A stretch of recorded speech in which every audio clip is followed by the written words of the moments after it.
চলে যাচ্ছি Dhaka. Hi everyone, welcome back to the channel Nahian Daily. আজকে চলে যাচ্ছি ব্যাক হোম। এখন বের হয়ে গেছি এয়ারপোর্টের জন্য। তো সকালবেলা ঘুমতে উঠতে লেট হয়ে গেছে, তো তাড়াহুড়ো করে বের হয়েছি। তো ইন্ট্রোটা গাড়িতে উঠে দিচ্ছি। এখন একদম হচ্ছে রাস্তাঘাট ফাঁকা, সকাল আর্লি মর্নিং, এখন অ্যারাউন্ড 6:30। ব্যাংককের রাস্তা ফাঁকা থাকলে ভালোই লাগে। বেশিক্ষণ লাগবে না, হয়তো যাইতে এয়ারপোর্টে আর আধা ঘন্টার মতো লাগবে। সবকিছু all set, luggage pack, things ডান। তো এয়ারপোর্টে যেয়ে তারপরে সবার এই চেক ইন করা যান, জাস্ট ব্যাগ ড্রপ করে ঢুকে যাবো ভিতরে। আই হোপ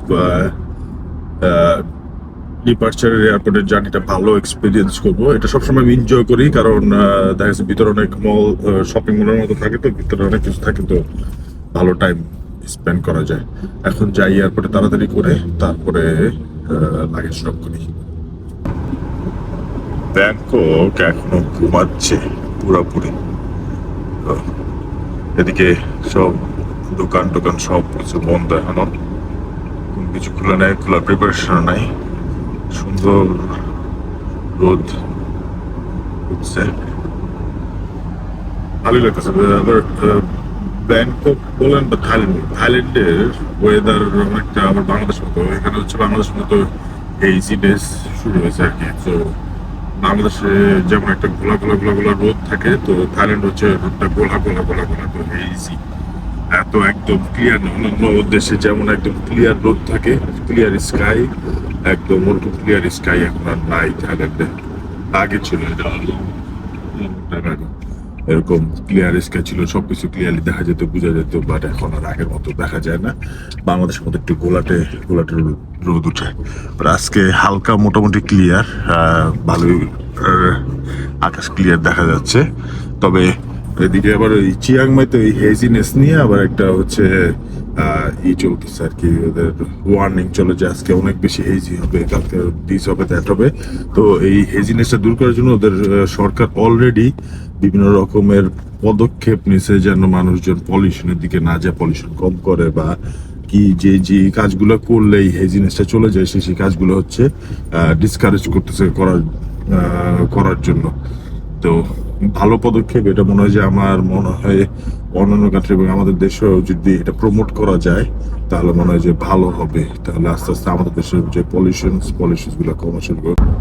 মেইনলি পলিউশন বলেন বা বিভিন্ন রকমের যে সিটিজেন ব্যাড হ্যাবিটস গুলো থাকে, এটা বিভিন্ন রকমের অ্যাডভার্টাইজমেন্ট, তারপর মার্কেটিং এর মাধ্যমে আসলে দূর করা যায়। যেটা এক্সাম্পল যদি দেই, কোনো যেমন 10-12 বছর আগে অস্ট্রেলিয়াতে হচ্ছে একটা জরিপে আসছে যে প্রচুর পরিমাণে স্মোকার বেড়ে যায়। তো তখন যেটা করছিল যে সিগারেটের উপরে সরকার হচ্ছে এক্সট্রিম পরিমাণে হচ্ছে আপনার ট্যাক্স ইম্পোজ করে। তো ট্যাক্স ইম্পোজ করার পাশাপাশি সিটিজেনদের তো অল্টারনেটিভ অপশন দিতে হবে। তো তখন যেটা কি করে, বিভিন্ন যে কি এরিয়াস গুলো থাকে, বাস টার্মিনাল, ট্রেন স্টেশন, যেসব এরিয়াগুলো থাকে, প্রত্যেকটা এরিয়াতে হচ্ছে ওয়ার্কআউট, এক্সারসাইজ, জিম, সুইমিং, এই সব কিছু ওর অনেক পরিমাণে হচ্ছে অ্যাডভার্টাইজমেন্ট শুরু করে। তো তখন দেখা গেছে যে একটা সার্টেন টাইম পরে তখন দেখা যাচ্ছে যে একটা significant number of smoker decline করে পুরো কান্ট্রিতে।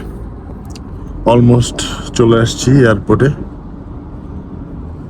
তো যেটা বলতেছিলাম, তো দেখা গেছে যে এই পদক্ষেপগুলো যদি নেওয়া যেতে পারে, যে ডেভেলপিং কান্ট্রিতে দেখা গেছে যে অনেক সিটিজেন ব্যাড হ্যাবিট গুলো অনেকভাবে দূর করা যাবে। তারপরে যেসব প্রবলেম বা চ্যালেঞ্জেস গুলো থাকে একটা কান্ট্রি, আমার মনে হয় অনেকগুলো চ্যালেঞ্জেস ওভারকাম করা যাবে এইসব অ্যাডভার্টাইজমেন্টের কারণে। ভালো মানুষ, ভালো কাজগুলো আরো বেশি ফুটে উঠবে, বেশি বাড়বে। এখন চলে আসছি হচ্ছে এয়ারপোর্টে, টার্মিনালে ঢুকতেছি। তো টার্মিনালে ঢুকি, চেক ইন করি, ব্যাগ দেই, তারপর দেখি ইমিগ্রেশন এবং সিকিউরিটি চেক কমপ্লিট করে কি করা যায় বা কতটুকু কি ঘোরাঘুরি যায় দেখা যাক। সো বোর্ডিং করা ডান, ব্যাগ ড্রপ করে দিছি। এখন হচ্ছে একটু টি, কফি, কোনো কিছু খেয়ে তারপরে হচ্ছে ইমিগ্রেশনের দিকে যাবো। চলে এসেছি, ইমিগ্রেশন করা শেষ। এখন হচ্ছে এয়ারপোর্টে শপিং হাঁটতে হবে। সো এখন শুরু করবো এই জায়গা থেকে, শুরু করে তারপরে ঘুরে ওদিক দিয়ে আসবো।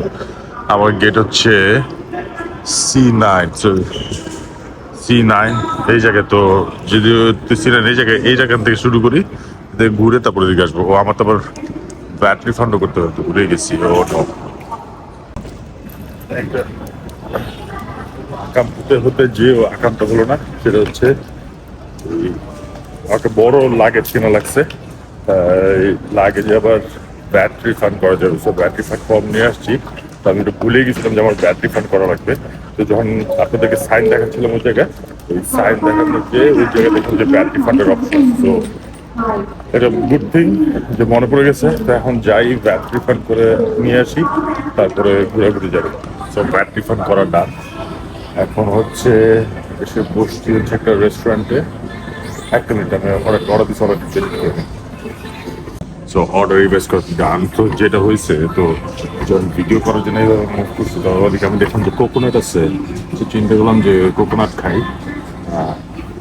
কোকোনাট রিফ্রেশিং ভালো লাগে। সকালবেলা ব্রেকফাস্ট না করে হোটেল থেকে বের হয়ে গেছি, তো এখন ব্রেকফাস্ট করতে হবে। I thought I would go to lounge, but lounge গেলে হচ্ছে সব টিপিক্যাল থাই খাবার, তেমন কোনো আর কি অপশন নাই যেটা আমি খেতে পারি। তো এখন অর্ডার দিচ্ছে হচ্ছে ফিশ এন্ড চিপস, সাথে হচ্ছে কোকোনাট ওয়াটার অ্যান্ড এক বড় বড়া। তো গ্রেট, এখন খাওয়া দাওয়া করি। ব্যাটারি ফান্ড ডান, সব কিছু কমপ্লিট। খাওয়া দাওয়া করে তারপর হচ্ছে যাবো হচ্ছে উইন্ডো শপিংয়ে, এয়ারপোর্টে দেখার জন্য কি কি আছে না আছে। ইফ আই লাইক সামথিং তাহলে হয়তো কিনা হবে, নাহলে হবে না। ফ্লাইট হচ্ছে 10:30 বাজে, এখন হচ্ছে 9:45 বাজে। তো সময় আছে অনেক, হিউজ টাইম। ভালো জায়গায় বসছে, এদিক থেকে টার্মিনাল দেখা যায়। ট্রেন বসেছে এদিকে একটা ইন্ডিগো এয়ারলাইন্সের প্লেন। পুরো টার্মিনালটা দেখা যায়, পুরো টার্মিনালটা দেখা যায়। ভালোই। ওখানে চলে আসছে যেটা হচ্ছে ডাবের পানি উইথ ছাস। থাইল্যান্ডের কোকোনাটের বেস্ট পার্ট যেটা, সেটা হচ্ছে পুরোটা ঠান্ডা, ফ্রিজের মধ্যে থাকে। পানি একদম ঠান্ডা এবং একদম রিফ্রেশিং। একদম I just had one sip. I was like fully recharged. My God, unbelievable. Best. চলে আসছে fish and chips, little bit of salad, আর আই থিঙ্ক এটা হচ্ছে গার্লিক aioli সস। সো এটা হচ্ছে ডোরি ফিশ দিয়ে French fry. I know it's unhealthy for morning breakfast, but hey, I have very limited option here at the airport. Let's dig in. খাওয়া শেষ করে তারপরে হচ্ছে উইন্ডো শপিং যেতে হবে। সময় চলে যাচ্ছে, খাওয়া যায় না। খাওয়া দাওয়া শেষ, এখন উইন্ডো শপিং শুরু, ঘোরাঘুরি করা যাক। তো ব্যাংকক এয়ারপোর্টে যে আর কি ফান পার্ট, যেটা টাইম খুব তাড়াতাড়ি স্পেন্ড করা যায়। আপনি দোকানে ঘুরে দেখা দেখি করলে টাইম স্পেন্ড হয়ে যায়। তো এখন যাই, এটা হচ্ছে আমি ফুড কোর্টের সাইডে এখন, ফুড কোর্টের সাইডে। তো ফুড কোর্টের সাইড থেকে এখন হচ্ছে শপস যে সাইডে, ওই দিকে যাচ্ছি। তো টার্মিনাল গেট এর দিকে যাচ্ছে। ঘোরাঘুরি শেষ, টায়ার্ড হয়ে গেছে, আর ভালো লাগতেছে না। তো একটা জায়গায় সেটেল হয়ে বসলাম, একটু রিল্যাক্স করি। আর এক্স্যাক্টলি 2 ঘন্টা বাকি আছে। বেশি আর্লি চলে আসে। আমি মনে করছি যে হালকা পাতলা মানে জ্যাম পাবো একটু রাস্তায়, বাট কোনো জ্যাম পাইনি। তো আর্লি চলে আসছি, সব কিছু আর্লি হয়ে গেছে। তো ভিতরে এসে আমি দোকান মতো বসে আছি। তো বসে থেকে এখন এই সাইডে সেটেল হয়েছি, এয়ারপোর্টের টার্মেট দেখা যায় এই জায়গায় বসে। So I hope have a good time. এখন রিল্যাক্স করি। সো সময় হয়ে গেছে ফ্লাইটের, এখন যাচ্ছি গেটের দিকে। এখন ভালো সময় কাছে গানটা শুনতেছিলাম, একটা আবার একটা স্পিড দেখতেছিলাম। তো এখন যাই গেটের দিকে যে আবার লাইন ধরি, তারপরে ফ্লাইটে সেটেল করি। হয়ে যাচ্ছে, প্লেন ঢুকতেছি। ওকে সেটল হই। ওকে ফ্লাইট উঠে গেছি। Flight seems like on time, একটা ল্যান্ড করতেছে।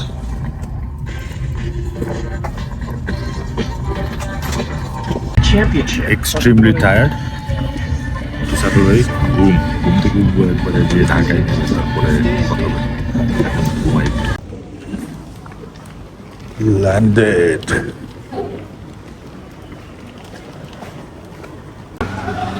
চলে আসছি ঢাকা, এখন হচ্ছে এয়ারপোর্টের বাইরে উবারের জন্য ওয়েট করতেছি। উবার আসলে তারপরে বাসে চলে যাবো। ইন্টারন্যাশনাল টার্মিনাল না, আমি এখন ডোমেস্টিক টার্মিনালে। নর্মালি যেটা হয়, আমি সোলো ট্রাভেল করলে ইন্টারন্যাশনাল অ্যারাইভাল থেকে বেরোয়, ডোমেস্টিক দিয়ে বেরোয়, ডোমেস্টিক থেকে ট্যাক্সি নিয়ে দিকে টিকিট কম থাকে। তো উবার কল করছি অলরেডি, উবারের জন্য ওয়েট করি। বাসায় যাই, বাসায় যেয়ে তারপরে কথা উবার বলবো এক্সপিরিয়েন্স। অলরাইট গাইস, বাসায় চলে আসছি। এখন পুরোপুরি ফ্রেশ হয়ে জাস্ট ড্রেস চেঞ্জ করলাম। তো আজকের ব্লগ এখানে শেষ করে দিই। তো শেষ করার আগে জাস্ট বলা যে আমি কেন ইন্টারন্যাশনাল টার্মিনাল থেকে উবার বা ট্যাক্সি নেই না, কেন ডোমেস্টিকে চলেছি। কারণ ইন্টারন্যাশনালে প্রচুর পরিমাণে ভিড় থাকে। এই ভিড়ের মধ্যে উঠা, উবার পাওয়া, উবারের লাগেজ উঠানো হিউজ চ্যালেঞ্জ। তো ওই না করে ইন্টারন্যাশনাল থেকে ডোমেস্টিক আসা মাত্র 2 মিনিটের হাঁটা। তো লাগেজ নিয়ে 2 মিনিটে চলে আসি, হেঁটে হেঁটে হেঁটে তারপরে উবার কল করে দিই। Matter of 2 to 3 minutes Uber চলে আসে, আর রিল্যাক্স হয়ে আসা যায়। তো আজকের ব্লগ এখানে শেষ করে দিই। দেখা হবে নেক্সট ব্লগে, নেক্সট ভিডিওতে। টিল দেন সবাই ভালো থাকবেন, সুস্থ থাকবেন এবং আমার এই চ্যানেলটি সাবস্ক্রাইব করে দেবেন। Thank you so much. আল্লাহ হাফেজ, আসসালামু আলাইকুম।